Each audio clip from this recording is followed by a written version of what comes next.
Hi, I'm Pedro Castro, and in this video we're going to talk about the proper amount of water and pressure that you need when you run your ICS power cutter.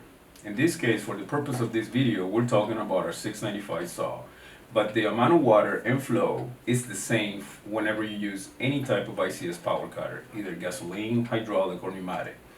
You need a minimum of 20 PSI or 2 gallons a minute when you run your ICS saw.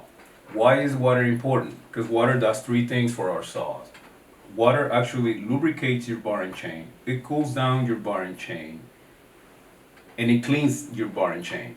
So it is important that you have the right amount of water when you run, either when you're cutting concrete or when you're cutting pipe. It is important that you run water at all times whenever you cut with your ICS power cutter. Water, like I mentioned in the video, water does three things. It lubricates your bar and chain, it cleans down your bar and chain, and it cools down your bar and chain. Different than your wood cutting chainsaw. On a wood cutting chainsaw, you've got an oil reservoir inside your saw that is constantly feeding oil to your bar and chain to keep it lubricated. For an ICS power cutter, water does that. The water actually comes in through the hose of the saw. It travels through inside the saw, and it shoots out the water right where you mount your bar on your ICS saw. Even though our ICS bars are solid, they are made out of three components: two outer laminates and a center core. On the center core, you're able to see that you actually have 6 water ports constantly lubricating your chain as it rotates around your bar, and you have one water port constantly lubricating your bar nose. So it is important for the water to be connected onto your saw.